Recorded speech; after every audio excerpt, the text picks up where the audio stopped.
60 লাখের উপরে কিন্তু প্রায় 61 লাখের মতো আনসার।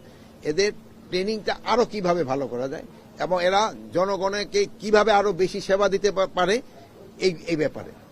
এই বাহিনীর আবার কত কিছু কিছু কিছু কিছু সমস্যা রয়ে গেছে, ওই সমস্যাগুলো তারা বলছে এবং এই সমস্যাগুলি আমরাও কত তাড়াতাড়ি সমাধান করতে পারি এইগুলি ব্যাপারে আমাদের এখানে আলোচনা হয়েছে।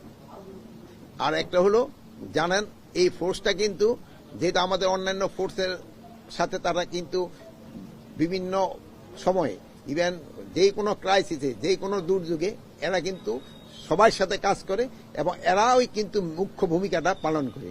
এবং দেখছেন আপনারা এই গত পূজার সময় তাদের ভূমিকাটাই কিন্তু ছিল মেইন। তারপর আপনার দেখবেন যে ইলেকশন সময় এই সব সময় কিন্তু তাদের একটা বিরাট প্রয়োজন পড়ে। এইগুলি সম্বন্ধে আলোচনা হয়েছে এবং এরা কিভাবে তাদের ট্রেনিংটা আরো ভালো করা যায় এবং তাদের কিছু সুযোগ সুবিধারও অভাব আছে, ওইগুলি আমরা কিভাবে তাড়াতাড়ি সমাধান করতে পারি ওইসব নিয়ে আলোচনা। এবং এখন তরুণদের কর্মসংস্থান, যে আনসারের মাধ্যমে কিন্তু একটা কর্মসংস্থানের ব্যবস্থা হয়। আমরা যে বিটাগের মাধ্যমে কিভাবে 1 লাখ লোকের কর্মসংস্থানে একটা ব্যবস্থা করা যায় এইটার ব্যাপারেও আমরা আলাপ করছি।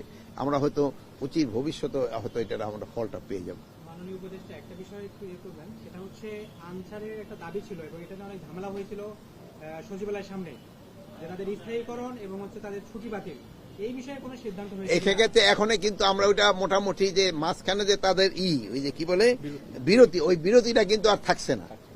তাদের যেটা বড় দাবি ওই বিরতিটা কিন্তু আর থাকতেছে না, এখন তারা কন্টিনিউয়াসলি কাজ করে যাচ্ছে। তারা কিন্তু তাদের এই দাবিটা ছিল বিরতিটা, ওই বিরতিটা তারা কিন্তু করতে হচ্ছে না এখন আর। আচ্ছা মাননীয় উপদেষ্টা, আমি একটা বিষয় একটু জানতে চাই, সেটা হচ্ছে যে যারা 5ই আগস্টের আগে যেসব পুলিশ, তো তাদের বিরুদ্ধে অধিকাংশের বিরুদ্ধে কোনো ব্যবস্থা নেওয়া যায়নি, কিন্তু যারা ট্রেনিং এ আছেন ট্রেনিংটাকে কিভাবে মূল্যায়ন করবেন? যাদের চাকরি গেছে আমি ভাবছি যে আজকে আপনার এখানে কিন্তু আনসার হেডকোয়ার্টারের আমার ভিজিট, এখানে আনসারের উপরে প্রশ্নটা করলো সবচেয়ে ভালো।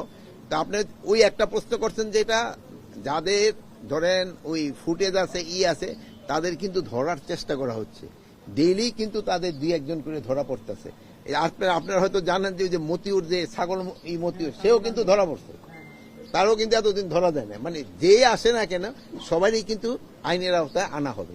এখন অনেক সময় বলেন যে সপ্তাহে 1 দিনে ধরা যাবে না, এরা তো বিভিন্ন জায়গায় লুকে আছে, আস্তে আস্তে এগুলো থেকে বের করে ধরা হবে।